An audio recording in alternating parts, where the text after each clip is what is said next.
Hello students. तो आज हम पढ़ने वाले हैं इनरिचमेंट ऑफ ओर्स। तो देखिए इसमें क्या आएगा, आइए देखते हैं। तो इनरिचमेंट ऑफ ओर में एक्चुअली ओर जो आपका माइन से निकलता है उसमें बहुत सारे इम्प्योरिटीज़ होते हैं। इम्प्योरिटीज़ लाइक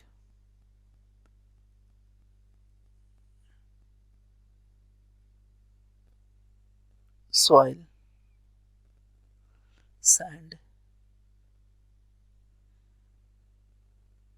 इस इन सभी को हम क्या बोलते हैं, गैंग बोलते हैं। अभी इन इम्प्योरिटी को रिमूव करना ही एक्सट्रैक्शन ऑफ मेटल कहलाता है। तो देखिए, तो हम क्या कह सकते हैं कि the process the processes the processes used for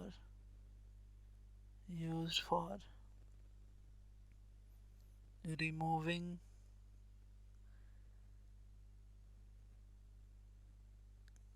the gang from the ore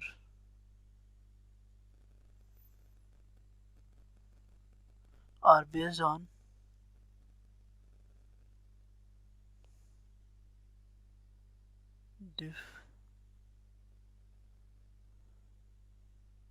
differences between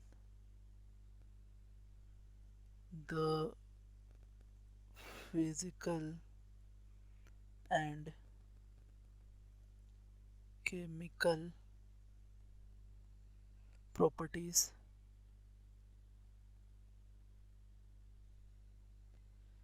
of gang and ore। हम जब कोई भी इनरिचमेंट ऑफ ओर करते हैं तो हम physical properties of gangue and ore का प्रॉपर्टीज को ध्यान में रखते हुए हम इनरिचमेंट ऑफ ओर करते हैं। तो देखिए, अभी हमने देखा था कि 3 तरह के मेटल एक्टिविटी होते हैं। तो उसमें हम सबसे पहले पढ़ेंगे आपका activity series of least reactive metals का एक्सट्रैक्शन हम कैसे करते हैं। तो extraction of metals low in activity series. तो जो metal low in activity series होती हैं वो बहुत ही कम रिएक्टिव होती हैं, date is very unreactive.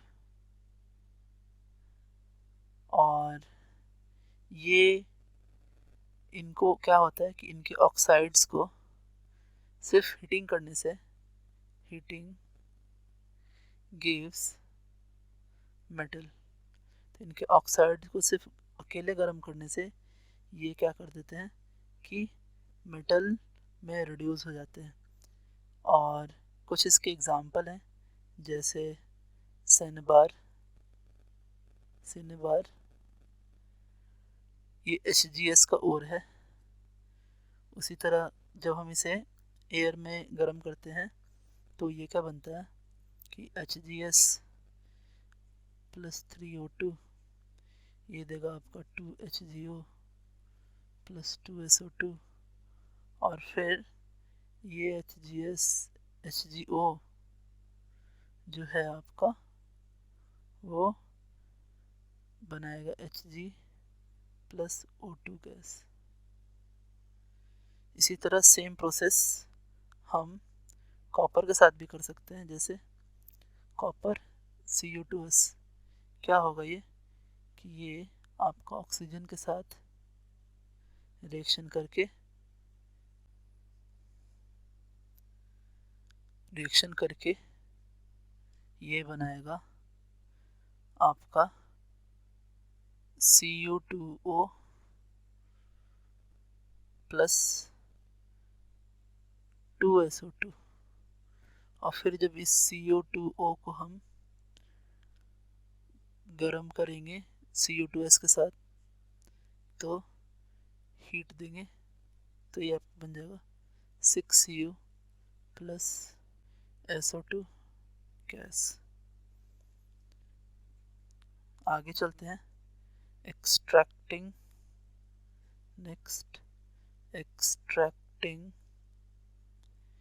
metals in the middle of activity series। तो जो मिडिल एक्टिविटी सीरीज में जो एलिमेंट होते हैं वो होते हैं Fe, Zn, Pb, ये सब होते हैं। ये मॉडरेटली रिएक्टिव होते हैं।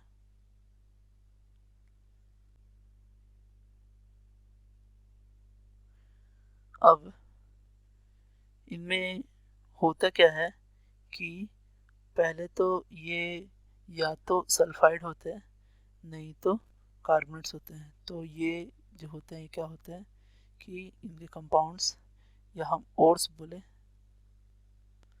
क्या होते हैं, आपके सल्फाइड होते हैं या कार्बोनेट्स होते हैं,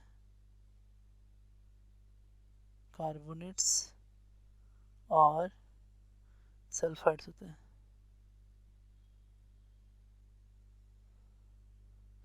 अभी इसलिए ये रिडक्शन होके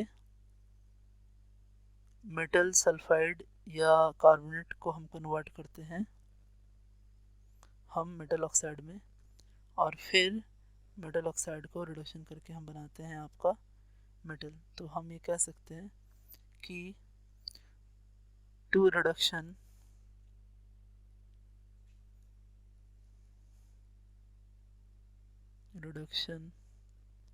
of metal sulfides and carbonate must be converted into metal oxide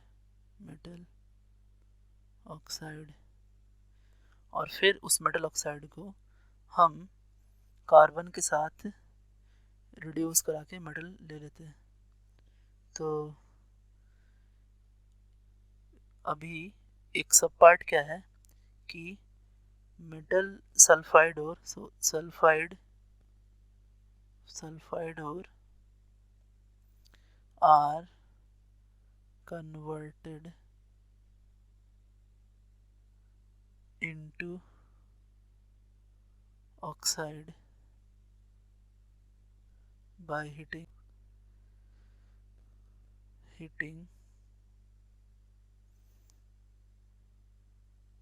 strongly in presence of air. This process is known as roasting। इसी को हम रोस्टिंग बोलते हैं। एक्सेस ऑफ एयर में अगर हम स्ट्रांगली हीट करेंगे किसी और को तो हम उसे बोलते हैं रोस्टिंग। अब कार्बोनेट्स को अगर हमें ऑक्साइड में चेंज करना है सो द कार्बोनेट्स और are changed into oxide by heating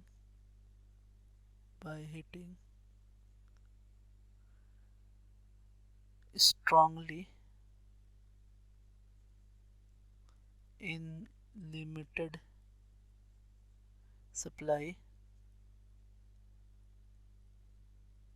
of air। इस प्रोसेस को हम बोलते हैं कैल्सिनेशन। कैल्सिनेशन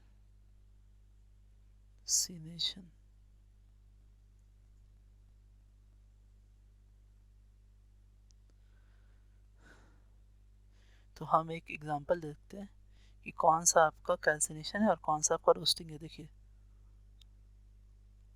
रोस्टिंग में सल्फाइड होता है, तो हमने लिया ZnS, इसको एक्सेस ऑक्सीजन के साथ बर्न किया तो ये आपका देगा 2ZnO plus SO2 gas solid. और कैल्सिनेशन में क्या होता है, जैसे ZnCO3, अब इसे हमने डायरेक्टली गर्म किया तो ये देगा आपका ZnO प्लस CO2। सो ये आपका है क्लासिनेशन और ऊपर है आपका रोस्टिंग। रोस्टिंग जो है वहाँ पर हमने एक्सेस ऑफ ऑक्सीजन लिया है और वो सल्फाइड और है, और जब कभी हम क्लासिनेट करते हैं तो क्लासिनेशन में कार्बोनेट और होता है, और कार्बोनेट और को हम लिमिटेड सप्लाई ऑफ एयर में क्या करते हैं, बहुत ही ज़्यादा स्ट्रांगली हीट करते हैं। सो क्लासिनेशन।